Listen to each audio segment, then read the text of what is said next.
নমস্কার। আজকে শোনাতে চলেছি হর্ষ দত্তের লেখা একটি ছোট গল্প, বলহরি ফার্নিচার। সঙ্গে থাকুন। বাথরুম থেকে ফেরার পথে সাধন গুনগুন করে গান ভাবছিল।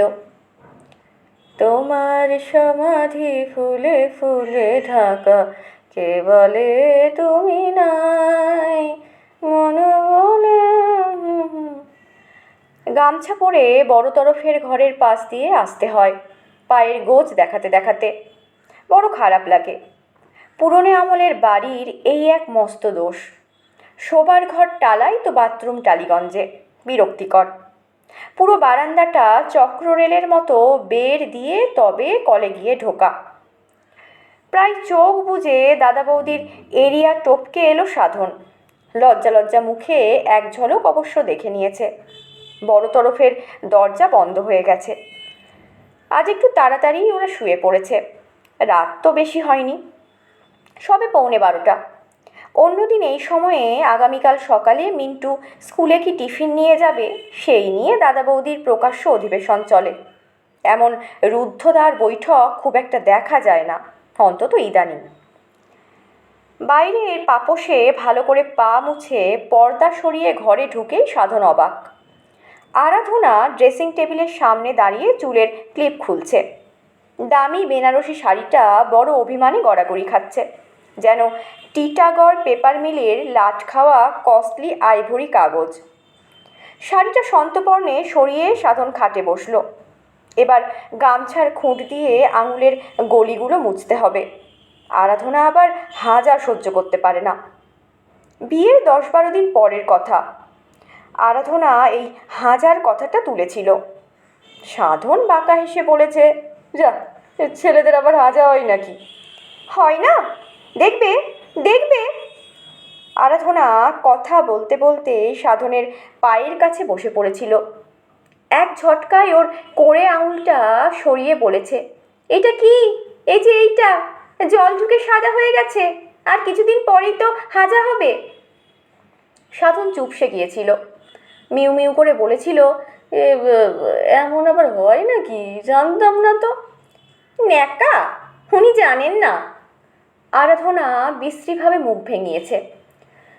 নতুন বউ যে এমনভাবে কথা বলতে পারে সাধন ভাবতে পারেনি, এবং সেই দিন ও এও ভাবতে পারেনি যে এই মেয়েটার ভেতরটা কতটা শক্ত, কতটা প্র্যাকটিক্যাল, এবং কতটা মেনিমুখো আবেগের ঊর্ধ্বে। এক একটা দিন যাচ্ছে আর আরাধনা কবজির জোরে সাধনকে ছাড়িয়ে চলে যাচ্ছে অনেক দূর। এই তো আজই সাধনের বড় শ্যালকের মেয়ের বিয়েতে আরাধনা সারাটা দিন এবং রাত্রি 10:30 পর্যন্ত থরহরি দাপট দেখিয়ে এলো। সাধন বেশ লক্ষ্য করছিল, বড় শ্যালক তো বড় শ্যালক, ওর শ্বশুর বাড়ির প্রায় সবাই তার বউকে সমীহ করে চলেছে। খিদিরপুরের জাঁদরেল পিসশাশুড়ি, বেলেঘাটার জ্যাঠা শ্বশুর, ওর 9 মাসি বেলুদি, গোবর কাকা, সকলেই আরাধনাকে তোয়াজ করে কথা বলছে, সতর্ক হয়ে, যেন বেফাঁস কিছু বললেই কুরুক্ষেত্র বেঁধে যাবে। সকালের দিকে ওর বড় কাকিমার বিচ্ছু ছেলেটা বোঁদে খাবো বোঁদে খাবো বলে বাড়ি মাথায় তুলে দিয়েছিল। কাকিমার ওই একটাই নয়নের ধন। উনি দিশাহারা হয়ে একে তাকে বলছিলেন, এই হ্যাঁ রে, ডাবলু বোঁদে খেতে চাইছে, তো দেখ না সামনের মিষ্টির দোকানে উঠেছে কিনা, 100-র মতো এনে দে না ভাই। কে এনে দেবে? সবাই ব্যস্ত, বিয়েবাড়ির কাজ বলে কথা। সাধন ব্যাপারটা দেখে পিছলে পিছলে সরে গেছে। কাকিমা একবার যদি সামনে দেখতে পেত শিওর বলতো, ও জামাই একটু দাও না এনে। সাধন না বলতে পারতো না, এবং ভালো ছেলের মতো বোঁদে এনে দেওয়ার পর খবরটা যখন আরাধনার কানে যেত, তখন কি হতো সাধন একের পর এক বলে যেতে পারে। ওই বড় কাকিমায় আগ বাড়িয়ে দাঁত বের করে আরাধনাকে বলতো, আরু সাধনের মতো ছেলে হয় না, আহা সোনার টুকরো, দেখ না ডাবলুর জন্য কেউ গেল না বোঁদে আনতে, সাধনকে বলতেই এক ছুটে গিয়ে এনে দিল। আহা ভাবা যায় না রে, ভাবলে চোখে জল ভরে আসে। বোঁদে আনার সঙ্গে চোখের জলে ভরে আসার কোনো সম্পর্ক নেই, কোনোদিন ছিলও না। তবু কাকিমা বলতেন। আর তারপর জল কার চোখ দিয়ে আরাধনা বার করত সাধন হাড়ে হাড়ে জানে। সেই বোঁদে পাগলা ডাবলুকে এক ধমকে থামিয়ে দিল আরাধনা। ছেলেটা সিঁড়ির কাছটায় বসে হাত পা ছুঁড়ে কাঁদছিল। চোখে এক ফোঁটা জল নেই, কেবল তারস্বরে চিৎকার, বোঁদে লে আও, বোঁদে লে আও। আর লে আও। আরাধনা আশেপাশেই কোথায় যেন ছিল। প্রায় এক লাফে ডাবলুর সামনে এসে দাঁড়িয়ে কড়া গলায় বলেছে, কি হচ্ছে ডাবলু? বোঁদে খাবো, বোঁদে। দু চোখ কচলে জ্যাঠতুতো দিদিকে দেখে আরও ছিচকাদুনে স্বরে ডাবলু বলেছিল। ছেলেটা কিছু বোঝার আগেই ওর ডান কানটা জোরসে মোচড় দিয়ে ধরে আরাধনা চেঁচিয়ে উঠেছে, খবরদার, আর একবার যদি মুখ দিয়ে বোঁদে উচ্চারণ করেছিস তো মেরে তোর বাপের বিয়ে দেখিয়ে দেব। আর দামড়া ছেলে সেই তখন থেকে ঘ্যান ঘ্যান করছে। কিছু বলছি না বলে না? একদম চুপ চুপ। সাধন বারান্দার ওপাশ থেকে দেখেছে পুরো দৃশ্যটা। আশ্চর্য, ছেলেটা তারপর থেকে বোঁদের স্বপ্নও মনে হয় দেখেনি, কিংবা অন্যের বিয়ে দেখতে এসে নিজের বাপের বিয়ে দেখতে হবে এত বড় দুর্ঘটনার কথা ডাবলু কল্পনাও করতে পারছিল না। ডান কানে হাত দিয়ে ছেলেটা সেই যে বোম মেরে বসেছিল ঘণ্টা খানেকের আগে আর ওঠেনি। সাধন এখন যত্ন করে গলি মুছতে মুছতে দুবার ড্রেসিং টেবিলের আয়নায় আরাধনার মুখটা দেখে নিল। সেই থমথমে ভাবটা এখনও রয়ে গেছে, বরং আরও বেশি। শ্বশুর বাড়ি থেকে বেরিয়ে পড়ার উদ্যোগ করার সময় থেকে শ্রীমতীর মুখটা অমন হয়ে আছে। কি হলো রে বাবা, সাধন তখন থেকেই ভাবছে। ও নিজে কিছু ভুল টুল করলো নাকি নিজের অজান্তে? একটা ঘটনা অবশ্য সাধন অসতর্কভাবে ওর পুরনো স্বভাববশত ঘটিয়ে ফেলেছে, কিন্তু সেটার যেভাবে সমাপ্তি হলো তাতে এমন কালো মেঘের মতো মুখ হওয়ার তো কথা নয়। সাধন নিশ্চিত নয়, তবুও নিজের মনে জোর আনার জন্যে সাধন বারবার ভাবছে, ঘটনাটা এমন কিছুই নয়, এ পিস অফ বেগুন ভাজাস কেস। সাধনের সমস্ত আত্মীয় স্বজনরাই জানেন যে সে কোন ছোটবেলা থেকে সে বেগুন ভাজার ভক্ত। এই বিশেষ খাদ্যটি দেখলে সাধন ঠিক থাকতে পারে না, লালার ভারে জিভ মোটা হয়ে আসে। পেটের মধ্যে জঠরাগ্নি লকলক করে ওঠে বেগুনাহুতি পাওয়ার জন্য। এমনকি পাতের বেগুন ভাজার সামনে বসে মনটা উদার হয়ে যায়। গড়ের মাঠের মতো বড় মনে হয় হৃদয়টাকে। নিজেকে বিদ্যাসাগর কিংবা বিবেকানন্দ বলে ভাবতে ইচ্ছে করে। যে বেগুন ভাজা খাওয়াচ্ছে তার জন্য নিজের প্রাণ উৎসর্গ করার বাসনা জেগে ওঠে।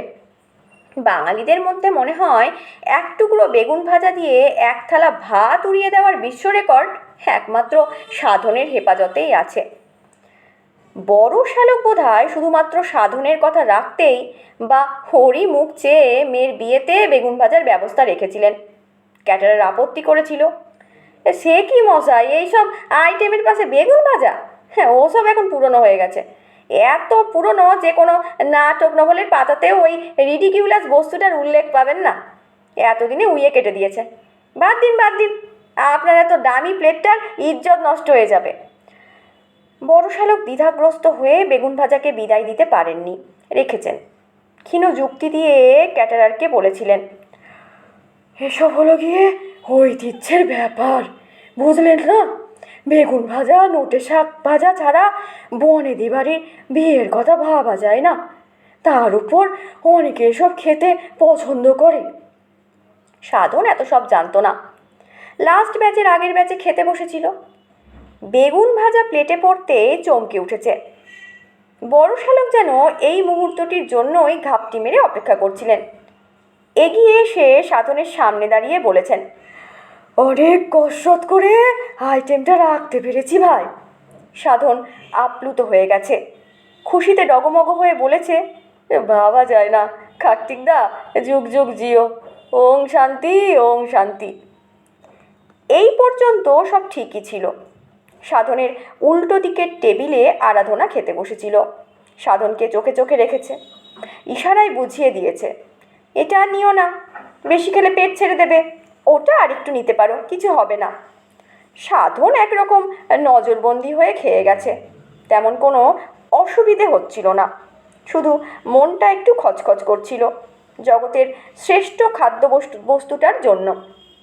ক্যাটারিংয়ের উর্দি পরা লোকটা চিমটেতে ধরে সেই যে 1 পিস বেগুন ভাজা দিয়ে গেছে, আর এমুকো হয়নি। সব আইটেমই 2-3 বার ঘুরে গেল, সাধ্য সাধনা করে গেল আবার নেওয়ার জন্য, কেবল ব্রিঞ্জেল ফ্রাই বাদ দিয়ে। ক্যাটারারের টুডেজ মেনু লেখা কাগজটাতে সাধনের প্রিয়তম খাবারটাকে এই বলেই লেখা হয়েছে। সাধন কাগজটায় একবার চোখ বুলিয়ে নিয়েছিল গোড়া থেকে শেষ পর্যন্ত। আর একটা পদ বাকি, আইসক্রিম। পরিবেশনের লোকগুলো দ্রুত হাতে হট ওয়াটার কাপ আর সোপ পেপার বিলি করছিল। এবার হাত ধোয়ার পালা। এটা অবশ্য মেনুতে বলা নেই। হঠাৎ কি হলো কে জানে, সাধন প্রায় মরিয়া হয়ে করুণ স্বরে একজনকে বলল, ভাই 2টো বেগুন ভাজা নিয়ে আসতে পারবেন? লোকটা গরম জল ঢালছিল। সাধনের কথা শুনে বেশ ঘাবড়ে গিয়ে কাপের বদলে টেবিলে ফেলে দিল গরম জল। প্রফেশনাল লোক, এক মুহূর্তে নিজেকে সামলে নিয়ে বেশ গম্ভীর মুখে হেঁকে উঠেছে লোকটা। আরে এই রামুয়া, এই বাবুর জন্য 2টো বেগুন ভাজা লিয়ে আয়, এই যে 3rd রোতে, টেবিল নাম্বার 4, চেয়ার নাম্বার 3। লোকটার দেহের আড়ালে সাধনের মুখ ঢাকা পড়ে গেছিল। গরম জল দিয়ে লোকটা সরে যেতেই সাধন দেখল আরাধনা হাঁ করে ওর দিকে তাকিয়ে আছে। ডান হাতে ধরা ছিল আইসক্রিম খাওয়ার কাঠের চামচ। আশেপাশে যে সমস্ত আত্মীয় স্বজন বসেছিল তারাও এমন বেয়ারা অর্ডারের কপচা নিতে থমকে গেছেন। এক একজন এক এক রকম চোখে সাধনকে দেখছেন। সাধনের অবস্থা তখন অর্জুনের মতো, কিছুই দেখতে পাচ্ছিল না, প্রিয়তমা আরাধনার হাঁ করা মুখশ্রী ছাড়া। সাধন শুধু একটু হাসতে চেষ্টা করেছে। একটা অল্প বয়সী ছেলে, ওই ব্যাটাই হয়তো রামুয়া, ফিশ ফ্রাই সার্ভ করার চিমটের ডগায় জাঁতা কলে পড়া কেঁদো ইঁদুরের মতো 2টো বেগুন ভাজা ঝোলাতে ঝোলাতে নিয়ে এসেছিল, অনেকটা সেই না না না আজ রাতে আর যাত্রা শুনতে যাব না গানের সঙ্গে উত্তম কুমারের নাচের স্টাইলে। কার প্লেটে মাল 2টো ফেলবে বুঝতে না পেরে ছোকরা বলেছে, ব্রিঞ্জেল ফ্রাই কে চাইছেন? মুখে বলা দূরে থাক, সাধন হাত তোলারও সময় পায়নি।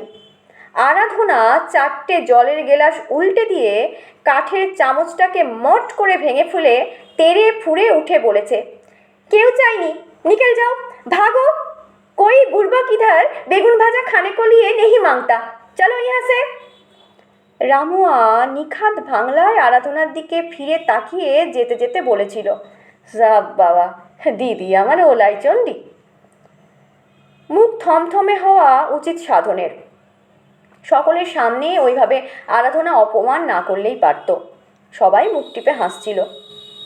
খাওয়ার শেষে বেগুন ভাজা চাওয়ার মধ্যে যে একটা পিকিউলিয়ার মজাটা ছিল, সেটাকে আরাধনা মাঠে মেরে দিল। সাধন যদি খেতই তাহলে কি এমন প্রেস্টিজ চলে যাওয়ার মতো ব্যাপার হতো? 2টো বেগুন ভাজা খেতে কমিন্ট সময় লাগতো, আরাধনা সবেতেই বেশি বেশি। একই সবার সামনে অপমান, তার উপর নাকের ডগা দিয়ে এমন পুরুষ্টু 2টো ব্রিঞ্জেল ফ্রাই যেমন অক্ষত অবস্থায় এসেছিল তেমন অক্ষত অবস্থায় ফেরত চলে গেল। এই শোকে অন্তত সাধনের মুখ গোমরা করে থাকাটা উচিত, তার জায়গায় উনি রাগ দেখাচ্ছেন। সাধন ঠোঁট উল্টে দুঃখী দুঃখী মুখ করে সেকেন্ড টাইম পা মুছতে শুরু করলো। কি হলো, এখনো বেগুনের সব ভুলতে পারোনি বুঝি? খোপার জট ছাড়াতে ছাড়াতে চোখ বুঝে আরাধনা জানতে চাইল। সামান্য চমকে উঠে সাধন বলল, কই না তো, কিছু ভাবছি না তো, মাইরি বলছি। তাহলে মুখের অবস্থা এমন কেন, সুলভ শৌচালয়ের দরজার মতো? ওহ, এক একটা উপমা বটে, মুখের সঙ্গে সুলভ শৌচালয়ের দরজা। সাধন কিছুতেই কোরিলেশনটা বের করতে পারল না। ব্যর্থ হয়ে হতাশ গলায় বলল, তোমার মুখের অবস্থাও তো সেই থেকে রাগ রাগ মুখ করে আছো, রিকশায় আস্তে আস্তে একটা কথা বললে না, আমি না হয়। তার পেছনে কারণ আছে গুরু, এমনি এমনি তো আর সেজেগুজে গোমরামুখো হয়নি, সাত করে কি আর হয়েছি? আরাধনা বলল। সাধনের হাত নাড়া থেমে গেল, চোখের পলক পড়ছে না। নিজের বউকে যত দেখছে ততই নতুন করে আবিষ্কার করছে, দেশ দেখার আনন্দের মতো। এই ধরনের শব্দগুলো আরাধনা যে উচ্চারণ করলো সবকটাই অনেকটা রগপাত ছেলেদের মতো, অনেকটা স স করে। কোত্থেকে শিখলো কে জানে। বিয়ের আগে সাধন একদম বুঝতে পারেনি ইনি এমন জিনিস। সাধন একটু সহজ হওয়ার জন্য পাতলা করে হেসে বলল, কারণটা নিশ্চয়ই খুব গুরুতর নয়, কি বলো? চুপ, আবার বলা হচ্ছে গুরুতর নয়, টেনে মারবো। না, এখন মারবো না, আগে তোমার কাছ থেকে শুনে নি, তারপর দেখাচ্ছি মজা। আরাধনা কোমরে হাত দিয়ে ঘুরে দাঁড়িয়েছে। সাধন কোন দিকে তাকাবে বুঝে উঠতে পারল না। মারের ভয়ে মুহূর্তের জন্য চোখ বুজে ফেলল। কোনো রকমে বলল, তুমি বড্ড ভয় দেখাও মাইরি, তোমার সাথে আর থাকবো না বলে দিচ্ছি। তুমি থাকবে না, তোমার পূর্বপুরুষ থাকবে, তুমি তো কোন ছাড়। এই শোনো, আমার দিকে তাকাও, তাকাও আমার দিকে। তুমি নাকি কাশীপুরের দোকানটা সত্ত্ব তোমার দাদাকে ছেড়ে দিতে চাও? তোমাকে এসব কে বললো? ভয়ে সাধনের মুখ শুকিয়ে গেল এক লহমায়। ভেবেছিলে চুপকে চুপকে পানি খাবে আর বউ জানতে পারবে না? আরাধনা খাটের দিকে কয়েক পা এগিয়ে এসে বলল, হাবুল আমাকে আজ বিয়ে বাড়িতে হাসতে হাসতে বললে, সাধনদা শেষকালে দোকানটা সত্ত্ব ছেড়ে দিচ্ছে। বৌদি, আপনার বাধা দেওয়া উচিত ছিল। রোডের উপর অত বড় দোকান ঘর, জানিয়ে বসবেন, তাতেই লাভের গুপ পিঁপড়েই খাবে। এটা ঠিক হলো না। সাধনদার দাদা তো এবার কামাল করে দেবে। আমি তো শুনে হাবুল বলে কি, এর বিন্দু বিসর্গ আমি জানি না। তলে তলে এত সব কাণ্ড। সাধন কল্পনাই করতে পারছে না ব্যাপারটা আরাধনার কানে এসে পৌঁছতে পারে। দাদাও এখনো হয়তো বৌদিকে বলেনি। কাশীপুরের দোকান ঘরটা দু ভাইয়ের মধ্যেকার যত অশান্তির কারণ। সাধন চেয়েছিল দাদাকে ওটার সত্ত্ব পুরোপুরি দিয়ে ঝাড়া হাত পা হয়ে যেতে। ওটাকে নিয়ে মামলা মোকদ্দমার ফাঁসে জড়িয়ে পড়ার কোনো ইচ্ছে সাধনের নেই। স্বাধীনতার পর সাধনদের বাবা রসময় মল্লিক কাশীপুরের ওই দোকান ঘরটায় চায়ের দোকান করেছিলেন। ব্যবসা করো বলে আচার্য রায় যে মন্ত্র বাঙালির কানের কাছে দিনরাত বলে যাচ্ছিলেন, সেই মন্ত্রে উদ্বুদ্ধ হয়ে রসময় নামেন ব্যবসায়, বাঁধ ভাঙা উৎসাহে। সাধন খুব ছোটবেলায় দেখেছে চায়ের পেটিতে ভর্তি হয়ে থাকতো দোকানঘরটা। দোকানে ঢুকে লম্বা কাঠের কাউন্টার, সেখানে লাল লাল চৌকো টিনের বিভিন্ন রকমের চায়ের খুচরো নমুনা সাজানো। টিনের ডিবেগুলোর গায়ে সাদা রঙে বাংলায় লেখা চা, আর বাংলা অক্ষরটার পেটের মধ্যে ঢুকে গেছে ইংরেজি টি অক্ষরটা। ভারী অদ্ভুত লাগতো। দোকানটা ছিল এক আশ্চর্য জগৎ, রকমারি চায়ের গন্ধে ভরপুর। আসাম, দার্জিলিং, পাতা গুঁড়ো, আধা গুঁড়ো। দুজন কর্মচারী ছিলেন, বাবার অফিস থেকে ফিরেই দোকানে গিয়ে বসতেন। তখন এসব অঞ্চলে শুকনো চায়ের দোকান কোথায়? একটা কি দুটো। বাবার ব্যবসা বেশ রমরম করেই চলছিল। দোকানঘরটা বাবা প্রথমে ভাড়া নিয়েছিলেন। 2 বছর পরে এই বাড়িওয়ালার সঙ্গে চুক্তি করে 2 ছেলের নামে 50 বছরের লিজ করে নেন। ব্যবসাটা যে সময় বাবার ধ্যান ঘ্যান হয়ে উঠেছিল, সেই সময় বাবার এক মামা শ্বশুর বাবাকে বলে বসলো, ওহে রসময়, এটা তুমি কি করলে? তুমি প্রফুল্লবাবুর মন্ত্রটা নিলে অথচ নিষেধটা শুনলে না, কেমন শিষ্য হে তুমি? বাবা নাকি আকাশ থেকে পড়েছিলেন, কিছুই বুঝতে পারেননি। সেই বুড়ো মামা শ্বশুর দাঁত বের করে শুনিয়ে দিয়েছিলেন, আচার্য রায় ব্যবসা করতে বলেছিলেন ঠিকই, কিন্তু কখনো চায়ের ব্যবসা করতে বলেননি। ওমা, তুমি জানো না বুঝি, ওই চা বস্তুটার উপর উনি যে ভীষণ খাপ্পা। চা খাওয়ার বিরোধিতা করে উনি কি লিখেছেন জানো? এই রায় সাহেব বলেছেন, চা কোকেনের সমতুল্য এবং এর প্রলোভনে মুক্ত হইয়া নিরীহ দেশবাসী সংশয়লেশহীন চিত্তে নিঃসংশয়ে এই বিষাক্ত পানীয় সেবন করিয়া স্বাস্থ্যসুখ জলাঞ্জলি দিতেছে। ব্যাস, সেই যে রসময় মল্লিকের মন ভেঙে গেল তার জোড়া লাগেনি।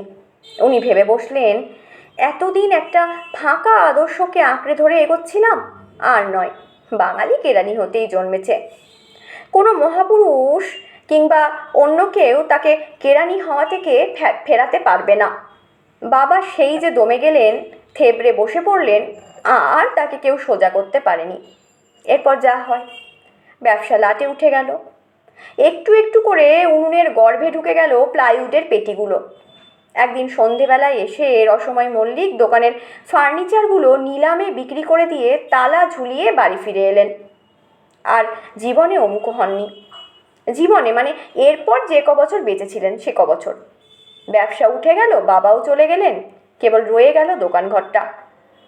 50 বছরে লিজে নেওয়া 14 ফুট বাই 10 ফুট বহুমূল্য জায়গাটা। লিজ শেষ হতে এখনও বছর 20 বাকি। সাধনের বিয়ের আগে থেকেই হারাধন উসখুস করছে, দোকানঘরটা নিয়ে এবার কিছু করা দরকার। তালা বন্ধ করে ফেলে রেখে কী লাভ? তেলে ভাজার দোকান দিলেও তো 2 পয়সা ঘরে আসে ইত্যাদি। হারাধনের খুব ইচ্ছে ও নিজেই দোকান ঘরটায় একটা কিছু করবে, গেঞ্জি জাঙ্গিয়া মোজার দোকান কিংবা মনোহারির। সাধন যদি ইনভেস্ট করতে চায় তো করতে পারে, জোর করার কিছু নেই, সেটা ওর ইচ্ছে। তবে ব্যবসায় জয়েন্টলি নামার কোনো মানে হয় না, অনেক ঝামেলা ঝক্কি। পদে পদে লাভ নিয়ে হাতাহাতি বেঁধে যাবে, এ ওকে সন্দেহ করবে, সে তাকে। তাই হারাধন একাই নামতে চাইছে। ভাইয়ের কাছে প্রস্তাবটা পেরেছিল হারাধন। সাধন ঝামেলায় যেতে একেবারে রাজি নয়। কে ম্যাও সামলাবে বাবা? দাদার প্রবল আকাঙ্ক্ষার আঁচটা বুঝে নিয়ে সাধন প্রায় এক কথায় দোকানঘরটায় ওর যে অর্ধেক সত্ত্ব আছে তা ছেড়ে দিতে রাজি হয়েছে। তবে দাদাকে কিছু দিতে হবে। একেবারে ফোকটে কিছু দিলে সে দেওয়ার কোনো মানে থাকে না যে। হারাধন কথা দিয়েছে, কাগজপত্র সই হয়ে গেলে মোটামুটি একটা সম্মানজনক টাকা ভাইকে দেবে। ঝামেলা এড়াতে গিয়ে এখন আরও এক ঘোরতর ঝামেলায় পড়ল সাধন। আরাধনা খেপে গিয়ে তুইতকারি আরম্ভ করেছে। এবার হয়তো টেনে একটা ছড় মারবে কিংবা অন্য কিছু। এ মেয়ে সব পারে। সাধন মাথা নিচু করে বলল, এজন্যই তো তোমাকে জানাতে চাইনি। আমি জানতাম তুমি শুনলেই খট্টাঙ্গধারিণী হয়ে। তার মানে তুমি কি করবে না করবে আমি জানতে পারবো না? ইল্লি আর কি। কে তোমাকে বুদ্ধি দিয়েছে দোকানটার রাইট ছেড়ে দেবার? তার নাম কি আমি শুনতে চাই। দূর মাইরি, তুমি শুধু শুধু রাগ করছো। কী হবে ওসব দোকান ফোকান নিয়ে? যত সব বাজে ইনভেস্টমেন্ট। সুখে থাকতে ভূতে কিলোনো। ব্যবসা করা কি অতই সোজা? আরে বাঙালির রক্তে ব্যবসা ছিল না, নেই? এই দেখো না, তোমার বাবা কেরানি ছিল, আমার বাবা কেরানি, আবার আমার যে ছেলে হবে তার বাবাও কেরানি, সেই ছেলেও হবে কেরানি। এই আর কি। এক একটা জাতের মধ্যে এক একটা পরম্পরা থাকে। যেমন ঝুনঝুনওয়ালা, গানেরিওয়ালা, আগরওয়ালা সব ব্যবসায়ী। আমাদের কি ওসব পোষায়? Shut up! আমার ছেলে ভবিষ্যৎ বলবে তার বাবা ছিল ব্যবসায়ী, আমি ব্যবসাদারের ছেলে। I am not a son of a naughty clerk, বুঝেছ? আরাধনার গলার আওয়াজে এই সাধনের মাথা নড়ে গেল, যাকে বলে হ্যাঁ বাচক নড়া। শোনো, ওই দোকানের রাইট যদি তুমি ছেড়েছো তাহলে তোমার ঠ্যাং খোঁড়া করে ঘরে ফেলে রেখে দেবো। তোমার দাদা ব্যবসা করতে চায়, খুব ভালো কথা, করুক, তাতে আমার আপত্তি নেই, কিন্তু তোমায় সঙ্গে নিতে হবে। আমাকে আবার এর মধ্যে কেন জড়াচ্ছ? দাদার ইচ্ছেও একাই ব্যবসাটা করবে, আমাকে পার্টনার করবে না। কিসের ব্যবসা আমি অবশ্য জানি না। আরু, জড়াচ্ছি মানে কি বলতে চাইছো? তোমার হকের রাইট ছেড়ে দেবে? এছাড়া আর উপায় কি ভাইটি? সাধন এমনভাবে বলল যেন পাড়ার গুজুগে মস্তানের সঙ্গে রফা করছে। ওসব ভাই ভাই ছাড়ো, আমি ওসবে গলবো না চাঁদু। আমি ফাইনালি বলে দিচ্ছি, ওই দোকান দুভাগ হবে, একেবারে সমান সমান। এক ভাগ হারাধনের, অন্য ভাগ সাধনের। বাপের 2 সুপুত্তুর, মাঝখানে 5 ইঞ্চি সেপারেশন ওয়াল। এপারে তুমি, ওপারে বড় তরফ। তোমার দোকানে টেপ বাজবে, ওপারে তুমি রাধে, এপারে আমি। মাঝি নদী বহেরে, বুঝেছ? দাদা যদি তোমার এই অঙ্ক মানতে না চায়? সাধন হার্টবিট বন্ধ রেখে বলল, যদি না শোনে? আরাধনা হুঙ্কার ছাড়ল, শুনবে না মানে? আলবাত শুনবে, শুনতে হবে। না শুনলে তুলোধনা করে ছাড়বো। মনে রেখো, আমার নাম আরাধনা। চোখের সামনে সাধন সত্যি সত্যি তুলো উঠতে দেখছে, সাদা সাদা ছেঁড়া ছেঁড়া তুলো। একই সঙ্গে বরানগরের গির্জার ঘড়িতে রাত 12টা বাজার ঘণ্টা পড়ছে, ঠং ঠং ঠং। একে মন খারাপ, তার মধ্যে আবার এই বড় বাজারের গোলকধাঁধায় ঘুরে মরা। হারাধন নিজের ওপরেই ভীষণ চটে গেল। কি দরকার ছিল চাঁদমল হীরামল খেমকার কাছে বুদ্ধি নিতে আসার জন্য? যত নষ্টের ঘোড়া ওই ভাইরা ভাইটা। অফিসে যেচে এসে ব্যাটার ছেলে বলে, জামাইবাবু নামলে মনোপলি নিয়ে নামুন। আপনার অঞ্চলে যে বিজনেসের কথা কেউ কল্পনাতেও আনতে পারেনি সেইটা নিয়ে নেমে পড়ুন। তেমন বুঝলে মাটির হাঁড়ি কলসির দোকান দিতেও কসুর করবেন না যেন। ওখানে মাটির জিনিসের কোনো দোকান না থাকলে আপনাকে আর পাই কে? পোড়ামাটি বেচে লাখপতি হয়ে যাবেন। মনোপলি বিজনেস এতই সোজা, এ যুগে কেউ আর বোকা নেই। নিত্য প্রয়োজনীয় জিনিসের সূক্ষ্মাতিসূক্ষ্ম ভাগ যেমন বাড়ছে, দোকানের ভ্যারাইটিও তত বাড়ছে। এমনকি গুলের দোকান আর কয়লার দোকান পর্যন্ত আলাদা। দুটোই জ্বালানি, অথচ মেজাজ আর আভিজাত্যে কত আলাদা। ভাইরার কথায় কিছুমাত্র উৎসাহিত না হয়ে হারাধন বলেছিল, ভাই আর কিছু বাকি নেই, সবেতেই হাত পড়ে গেছে। বললেই কি আর মনোবলি করা যায়? ধেই ধেই করে নাচলাম বটে, কিন্তু কী যে হবে। ভাইরা ভাই দমেনি, দ্বিগুণ উৎসাহে বলেছে, ভেঙে পড়বেন না জামাইবাবু, মনোপলিতে আপনাকে নামাবই। আপনি একটা কাজ করবেন। কি কাজ ভাই? আমার এখন বক দেখার অবস্থা। বড়বাজারে চাঁদমল খেমকার সঙ্গে গিয়ে একবারটি দেখা করুন। আমার সঙ্গে অন্য সূত্রে আলাপ আছে। ভদ্রলোকের মাথায় অলওয়েজ মনোপলি বিজনেসের প্ল্যান ঘুরছে। ওর নিজের কি ব্যবসা জানেন? থাক, সেটা এখন বলবো না, ওর কাছ থেকেই জেনে নেবেন। আমি চাঁদমলকে একটা ফোন করে দেব। জামাইবাবু আপনি আজই চলে যান, এসব কাজে দেরি করলে নিজেই ঠকে যাবেন। চাঁদমলের সামনে গিয়ে একবারটি দাঁড়ান, ব্যাস, আপনাকে আর ভাবতে হবে না, আমি ওর ঠিকানাটা লিখে দিচ্ছি। হারাধনের ব্যবসায় নামার পেছনে ভাইরার উৎসাহটা একটু চোখে পড়ার মতো। শ্যালিকার প্রতি হারাধনের কিঞ্চিত দুর্বলতার সুযোগ নিচ্ছে হয়তো এই ব্যাটা। কার মনে কী যে আছে বাইরে থেকে দেখে বোঝার উপায় নেই। এই যে হারাধন, দোকানটা আধা আধি ভাগ হয়ে যাওয়ার পর থেকে সাংঘাতিক মুষড়ে পড়েছে, তা বাইরে থেকে দেখে ধরার উপায় আছে? যেন কিছুই হয়নি এমন একটা ভাব করে হারাধন ঘুরছে। সাধনটা শেষে কিনা বউয়ের কথায় বেঁকে গেল। ধিনীকেষ্ট হয়ে নাচছিল, যেই বউ বলল অমনি বাঁকা কেষ্টটি হয়ে হুঙ্কার ছাড়ল, মেরেছ কলসির কানা, এত সহজে প্রেম দেব না। আরে বাবা, কাকে প্রেম দিচ্ছিলি? না, তোর নিজের দাদাকে, বাইরের লোককে তো নয়। সাধনকে তাও যা হোক সহ্য করা যায়, কিন্তু এই আরাধনা ভাতৃবধূ, ভাবলেই মাথা ধরে যায়। এমন জাহাবাজ মেয়ে হারাধন দুটো দেখেনি। সাধনটাকে কেঁচো বানিয়ে রেখেছে, কান ধরে ওঠাচ্ছে বসাচ্ছে। ভাগাভাগির আগে পর্যন্ত মেয়েটার হাঁটা চলা কি যেন ঝাঁসির রানী লক্ষ্মীবাই। মুখের দিকে তাকালেই মনে হচ্ছিল এই বুঝি বলবে, ইয়ে দোকান ঘর নেহি দুঙ্গা। হারাধন প্রথম প্রথম ভেবেছিল মায়ের পেটের দুই ভাই একটু একটু ন্যাজে খেলাচ্ছে, মোটা অঙ্কের টাকা ছাড়লে সত্য ছেড়ে দেবে। ওর উকিলও বলেছিলেন, নোটের বান্ডিলটা আর একটু মোটা করুন না মশাই, আপনার ভাই তো শান্তিপ্রিয় লোক বলছেন, ওতেই কাজ হবে। আর কাজ হলো। হারাধনের বুকের ভেতর থেকে দীর্ঘশ্বাসটা বেরিয়ে এলো। বেরোনোর পথ পাচ্ছিল না, এতদিনে বোধহয় পথ পেল। এখন গলা ছেড়ে গাইতে ইচ্ছা করছে, ভুল সবই ভুল, হে জীবনের পাতায় পাতায়।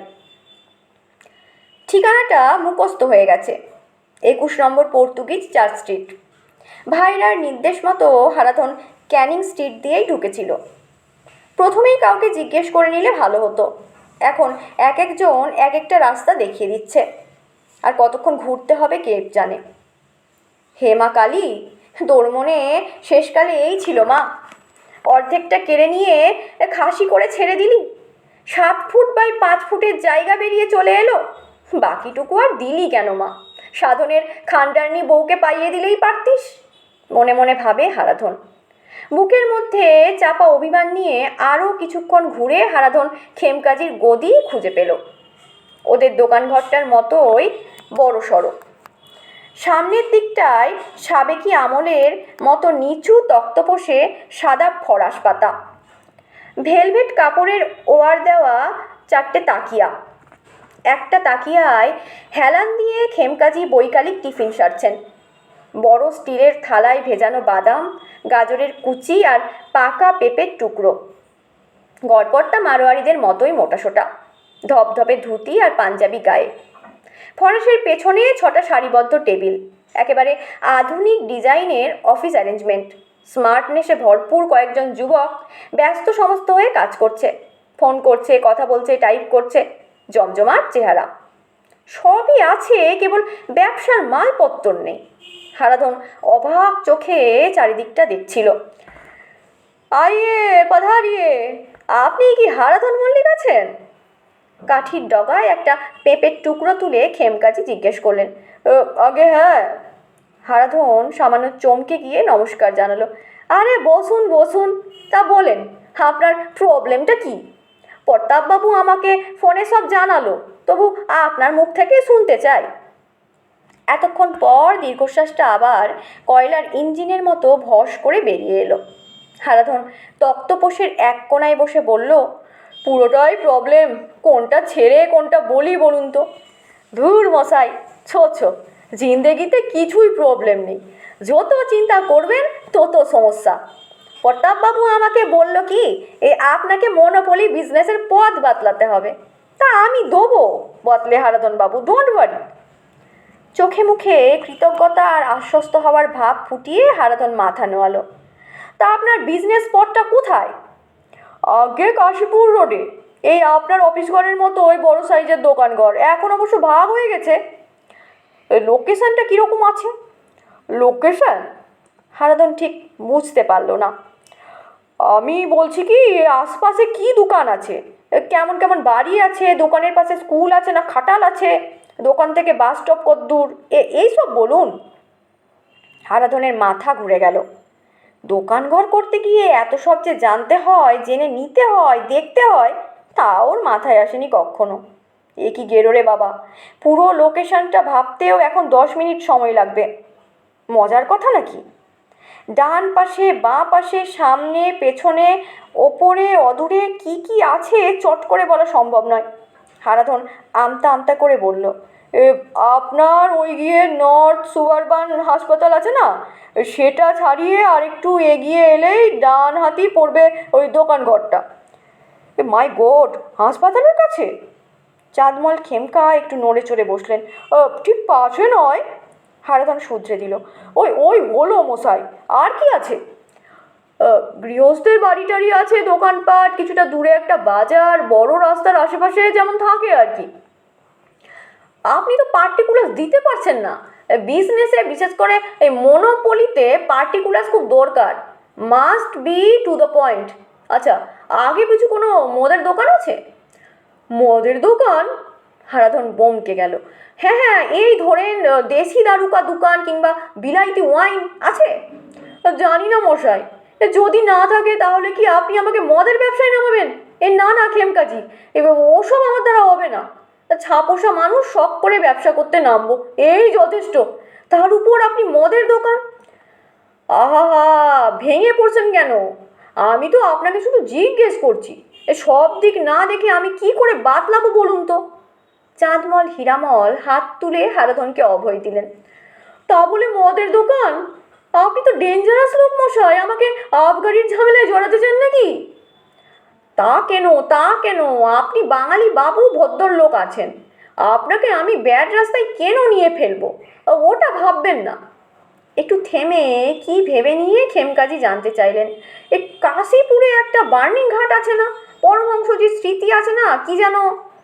হ্যাঁ, কাশীপুর শ্মশান, ঠাকুর রামকৃষ্ণকে ওখানেই দাহ করা হয়েছিল, আপনি ঠিকই জানেন, কিন্তু শ্মশানের কথা? ঘাটটা আপনার দোকানের আগে না পরে পড়বে? পরে মানে আপনি উত্তর থেকে দক্ষিণের দিকে এলে পরে। নাম করা শ্মশান মশাই, আমার বাবাকে ওখানেই পুড়িয়েছিলাম, আমাদেরও ওইখানেই গতি হবে। হারাধন এমনভাবে বলল যেন দ্বারা পুত্র পরিবার আমি কার কে আমার। ব্যাস ব্যাস, আর বলতে হবে না, বিজনেসের আইডিয়া আমার মাথায় এসে গেল। এবার আপনি করতে পারলেই মোটা দাও, টাকা কিন্তু লোক রাখতে হবে। কিসের ব্যবসা, কেমন ব্যবসা, সেসব কিছুই না বলে আগেই টাকা গুনতে বসে গেছেন খেমকাজি। বেশ বিরক্ত হয়ে হারাধন বলল, ধ্যাত মশাই, টাকার নিকুচি করেছে, ব্যবসাটি কি আগে বলবেন তো। ছবির ভগবানের মতো স্মিত হেসে চাঁদমল বললেন, সেরেপ খাটের। খাটের? আপনি ফার্নিচারের কথা বলছেন? হারাধন বিস্মিত। ইয়েস, খাট, but it is not a জেসে খাট। আই মিন ঘুমাবার বা বসার খাট নয়। এ খাটে লোকেরা জীবনে ওই একবারই শুতে পারে।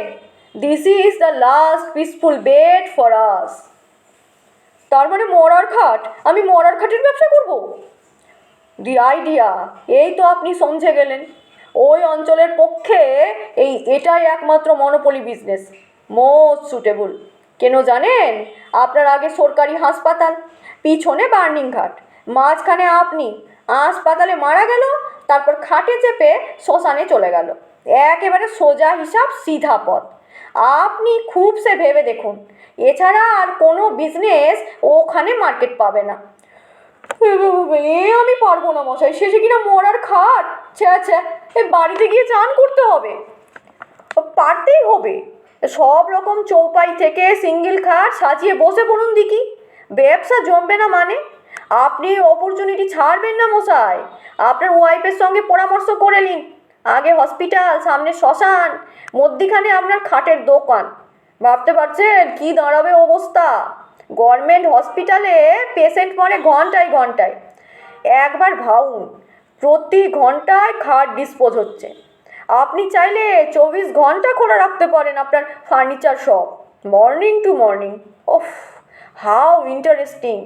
মনোপলি হ্যাঁ তো ऐसा, এসেন্সিয়াল কমোডিটির মনোপলি, বুঝলেন? হারাধন আবার মুচড়ে পড়ল। শেষে কিনা ডেড বডির শেষ যাত্রার জন্য চৌপাই বিক্রি করতে হবে। কপালে এই ছিল। শুনতে খারাপ লাগছে, কিন্তু খেমকাজি বেছে বেছে বুদ্ধিটা দারুণ বের করেছেন। যতদূর হারাধনের স্মরণে আছে, ওখানে এমন একটা উৎকট অথচ সাংঘাতিক প্রয়োজনীয় জিনিসের দোকান আর একটাও নেই। এখন একটা নিশ্চিত ডিসিশন নিতে হবে। হারাধন বুক চেপে ধরে উঠে পড়ল, বলল, ভেবে দেখি খেমকাজি, বুদ্ধিটা তো ভালোই দিয়েছেন, এখন কাজে লাগাতে পারবো কি না জানি না। খুব পারবেন, কাইন্ডলি আমাকে জানিয়ে দেবেন কি ঠিক করলেন, দরকার হলে আমি হেল্পও করতে পারি। চাঁদমলকে নমস্কার জানিয়ে হারাধন রাস্তায় নেমে এসেছিল। হঠাৎ মনে পড়ল, খেমকাজি নিজে কিসের ব্যবসা করে তো জানা হলো না। লজ্জা লজ্জা মুখ করে আবার গদিঘরে উঠে এসে হারাধন জিজ্ঞেস করলো, মশাই, আপনার কিসের ব্যবসা? ভুঁড়ির ওপরে কাপড়ের পাড় কেটে বসে গেছে, জায়গাটা আরাম করে চুল করছিলেন খেমকাজি। হারাধনের প্রশ্ন শুনে অল্প হেসে আধা বোঝা চোখে পিটপিট করে তাকিয়ে চাঁদমল বললেন, আমার বিজনেস গেন্ডারের পিসাব লিয়ে। কিছুমাত্র বুঝতে না পেরে সারা মুখ বিকৃত করে হারাধন বলল, হ্যাঁ, তার মানে বুঝলেন না? আরে মশাই, আমি ইউরিন অব দি রাইনোর ব্যবসা করি। হ্যাঁ, বলেন কি? গন্ডারের মূত্র নিয়ে আপনার কারবার? এ নিয়ে আবার ব্যবসা হয় নাকি? কেন হবে না? এই তো আমি করছি। ওই জিনিসটা যে কত কাজে আসে আপনার ধারণা আছে? মেডিসিন থেকে মেসমারিজম সব এতে। আপনার পোষা গন্ডার আছে বুঝি? আরে না না, নর্থ বেঙ্গল আর আসামের যত গেন্ডার আছে তাদের পিসাব কালেক্ট করি। ওখানের গেন্ডারগুলোও এখন আমাদের চিনে গেছে। আমার ইউরিন কালেক্টরের সামনেই ছাড়া মুতে না। হ্যাঁ, শোনেন হারাধন বাবু, সারা ইন্ডিয়ায় একজনই এই ব্যবসা করে, সেটা হলাম আমি, চাঁদমল হীরামল খেমকা। হারাধন টাল সামলাতে না পেরে পড়ে যাচ্ছিলেন। খেমকাজি হাউমাউ করে চেঁচিয়ে উঠলেন, আরে উনকো পকড়ো পকড়ো। সাধন মিটিমিটি হাসছিল। হেসো না তো, দেখলে গা পিত্তি জ্বলে যায়। আরাধনা ঝাঁঝিয়ে উঠল হাতের চুড়ির গোছা নাড়িয়ে। এবার কি করবে গুরু? দাদা বৌদি তো মুখে চুনকালি মাখিয়ে দিলে। আমি তো তখনই বারণ করেছিলাম, আরু এসব ব্যবসায় ফেপসাপ যেও নি। কে শোনে কার কথা? না, ব্যবসা করব, তবে আমার নাম বাপকা বেটি। এবার ঠেলা সামলাও। সাধন কথা শেষ করে খুক খুক করে খানিকটা হেসে নিল।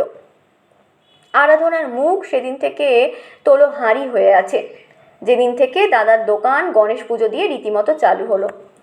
আরাধনা এখনও ভাবতে পারছে না বড় তরফের মোটা মাথা থেকে এমন জম্পেশ ব্যবসার আইডিয়াটা কি করে এলো। এমন মোক্ষম আউটলুক প্লাস ইনসাইট। আহ, দোকানের নামখানা কি? বলো হরি ফার্নিচার।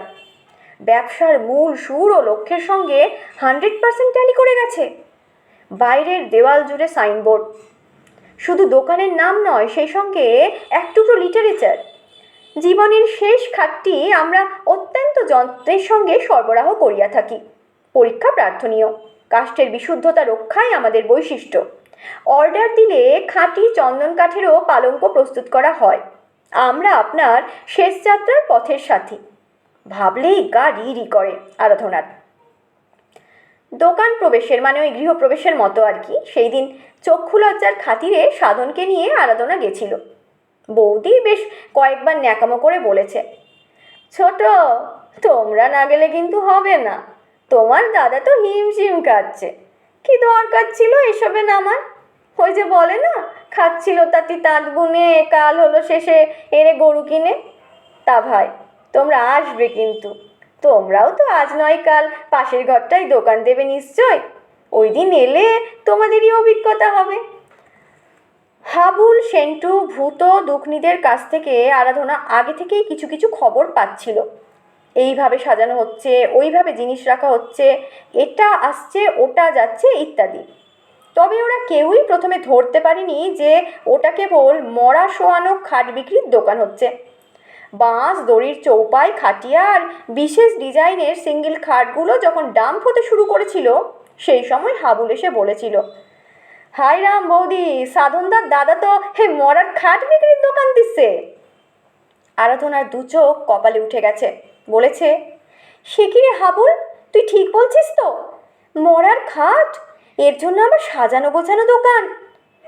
এই যে আরাধনের ভাই, তুমি তো গিয়ে একবার দেখে এসো না কি হচ্ছে আসলে। সাধন মুখ বেঁকিয়েছে। হাবুলের নিউজে কোনো ভুল নেই। ছেলেটা এই অঞ্চলের চলমান গেজেট। লোকের হানির খবর পর্যন্ত ওর জানা। এত গোপনীয়তা সত্ত্বেও দাদার সঙ্গে সাধনের দোকানের সত্ত্ব ছেড়ে দেওয়ার কথাবার্তা বেটা ঠিক জেনে ফেলেছিল। হাবুলের ওপর সাধনের একটু রাগও আছে। আরাধনাকে দিন রাত তোল্লাই দিয়ে যাচ্ছে। বৌদি, আপনার মতো মেয়ে ছেলে আমাদের পাড়ায় আর 2-3 পিস থাকলে না মাত করে দিতাম। ভাষা কি, মেয়ে ছেলে! সাধন ছেলেগুলোর আচার ব্যবহারে মোটেই সন্তুষ্ট নয়। তবে হাবুলরা ওদের এই নতুন বৌদিটার জন্য জান লড়িয়ে দেয়। সারা কলকাতার কোথাও 1 ফোঁটা কেরোসিন তেল পাওয়া যাচ্ছে না। আরাধনার অর্ডারে সেন্টু কোত্থেকে 2 লিটার কেরোসিন নিয়ে চলে এলো। বাজার থেকে সর্ষের তেল উধাও। তেল ও ভাজা খেকো বাঙালিকে ভগবান ডিসপেপসিয়ার হাত থেকে বাঁচাবেন এই প্ল্যান করছেন। সেই সময় ভূত একটা প্লাস্টিকের বোতলে 250 গ্রাম সর্ষের তেল এনে বৌদির শ্রীচরণে উৎসর্গ করল। সেই ঘটনায় সাধন রাগ করে বলেছিল, কোথাকার কি তেল কে জানে, খেও না মাইরি। বোতলের ছিপি খুলে আঘ্রাণ নিয়ে আরাধনা খেকিয়ে উঠেছে। একটাও কথা বলবে না। নিজে জোগাড় করতে পারছে না, আবার বড় বড় কথা। অন্যে আমাকে তেল দিচ্ছে, তাতে ওনার রাগ। শোনো, এই তেলেই রান্না হবে। আজে বাজে খেয়ে শেষকালে বেহালার লোকগুলোর মতো ল্যাংড়া হয়ে মরবো নাকি? কি বলতে চাও? সাধন এমন বৈজ্ঞানিক উত্তরের কাছে চুপ করে গেছিল। কথা কাটাকাটির খেলায় সাধন কোনোদিনই সুবিধে করতে পারে না। গোহারা হেরে যায়। অত্যাধিক টেনশনও সাধনের সহ্য হয় না। বেশি টেনশন হলেই ঘন ঘন পায়, স্থানকালেরও ঠিক থাকে না। তুমি আবারও হাসছো? লজ্জা করছে না? ওদিকে তোমার প্রাণের দাদা তো 7 দিনে সিন্দুক ভরিয়ে ফেললো। থলেতে করে টাকা নিয়ে ব্যাংকে রাখতে যাচ্ছে। মেয়ে মদ্দা মরছেও বটে, একেবারে লাইন দিয়ে। লজ্জা হওয়া উচিত তো তোমার। আমার নয়, বুঝেছ? নাও এবার দাদার রমরমা দোকানের পাশনে টিকটিকির লজেন্স বিক্রি করতে বসে যাও। পই পই করে বললাম যে, তখন কে শোনে কার কথা। ছলছলে চোখে সাধনের দিকে তাকিয়ে আরাধনা বলল, অপমান করবে না বলে দিচ্ছি। নিজের মুরদ নেই, চুপ করে থাকবে। মনে রেখো, আমিও ছেড়ে দেবার পাত্রী নই। দাঁড়াও না, 3-4 দিনের মধ্যে আমিও একটা ব্যবস্থা নিচ্ছি। হয় হারাধনের ব্যবসা লাটে ওঠাবো, নয় এনকাউন্টারে নামবো, দেখি কি হয়। সাধন বউয়ের ছলো ছলো মুখ দেখে বলল, কেঁদো না মাইরি, তোমার চোখের জল থামাতে আমার আবার অফিস কামাই না হয়ে যায়। 1 দিন 2 দিন 3 দিন কেটে গেল। সাধন লক্ষ্য রাখছে, এই 3 দিনে একতলার বসার ঘরে আরাধনা খালি মিটিং করছে, হাবুল সেন্টু ভূতদের সঙ্গে, নিচু স্বরে। সাধনেরও ওখানে ঢোকা নিষেধ, দফায় দফায় মিটিং। আজ মনে হচ্ছে আরাধনার মুখে একটু আশার আলো ঝিলিক মারছে। সকালের দিকে স্থানীয় পৌরপিতাকে নিয়ে এসেছিল হাবুল। কী কথা হলো ভগবান জানেন। সন্ধেবেলায় অফিস থেকে ফিরে সাধন বউকে জিজ্ঞেস করলো, এই কী ব্যাপার বলো তো, আমাকে কিছু বলছো না, কি করতে চাইছো তুমি? হিন্দি সিনেমার নায়িকার মতো চোখ টিপে আরাধনা সাধনকে বলল, টপ সিক্রেট। তোমার আবার পেট পাতলা, কি করছি জানতে পারলেই 5 কান করে দেবে। আর 2 দিন ধৈর্য ধরে বসে থাকো না, তারপর দেখবে খেলটা। ও হ্যাঁ, আমি আজ ব্যাংক থেকে 15,000 টাকা তুলে নিয়েছি, মালপত্র কিনতে হবে তো। 15,000 টাকা দিয়ে কিসের ব্যবসা করবে? ভেলিগুড়ের? এত রহস্য করছো যে? এই লাও। রহস্য করবো কেন গো, আপাতত ওতেই হবে, পরে অবশ্য ক্যাপিটাল আরও বাড়াতে হতে পারে, প্রস্তুত থেকো। আর শোনো, তোমাকে যেন আগামী 2 দিন কাশীপুর রোড দিয়ে হাঁটতে না দেখি, দোকান সাজানোর কাজ চলবে। তুমি একদম গিয়ে নাক গলাবে না, এই বলে দিলাম। সিক্রেসি নষ্ট হলে তোমায় কেলাবো, সাবধান। বোঝো ঠেলা।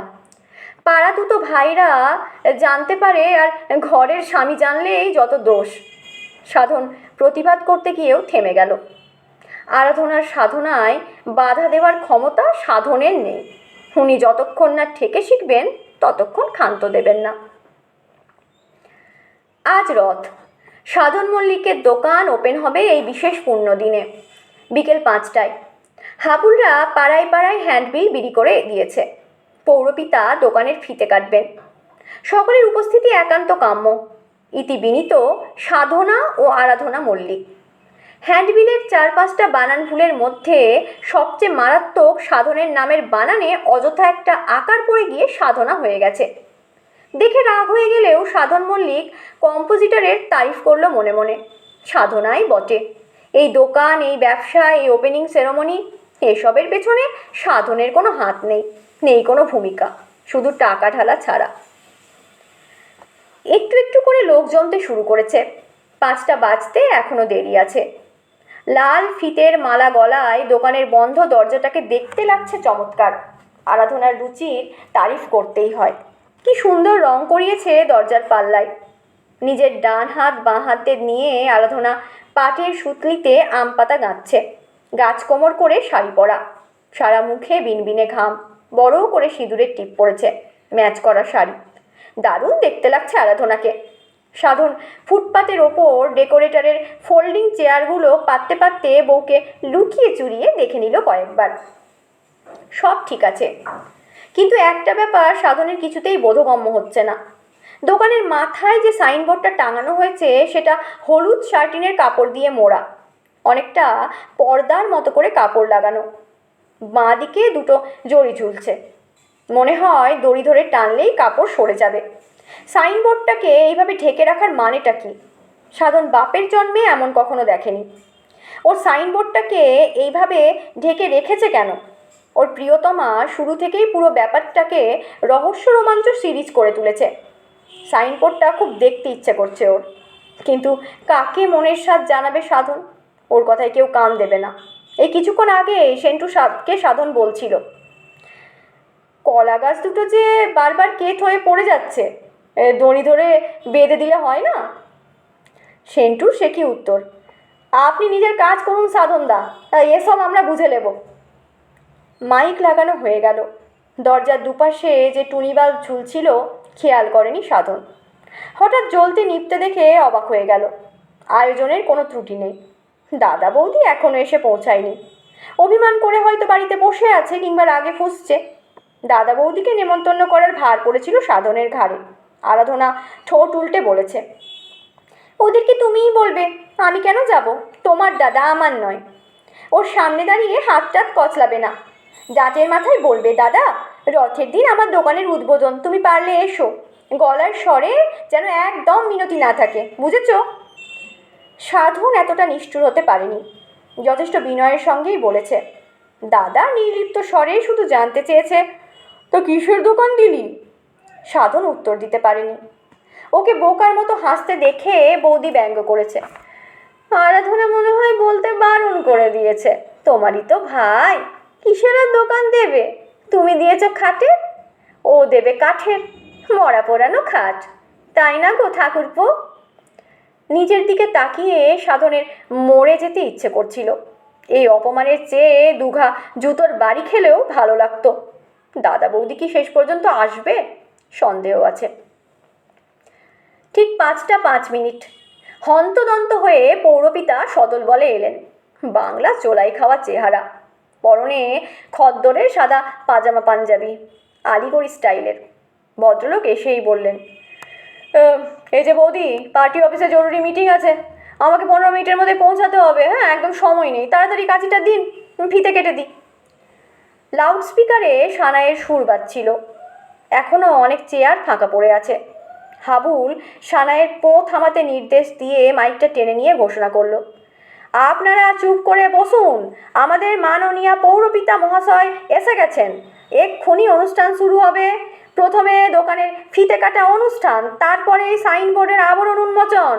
আপনারা ধৈর্য ধরে একটু বসুন। একটি বেটে মতন মেয়ে তসরের শাড়ি কোনো রকমে সামলে পৌরপিতার গলায় বেলফুলের মালা পরিয়ে দিল। মেয়েটাকে সাধনের চেনা চেনা মনে হলো। ও হ্যাঁ, ভূতোর সঙ্গে একে রাস্তায় প্রেম করতে দেখেছে। প্রবল হাততালির মধ্যে ফিতে কেটে দোকানের দরজা খুলে দিলেন পৌরপিতা। সাধন সামান্য দূরে দাঁড়িয়ে আছে।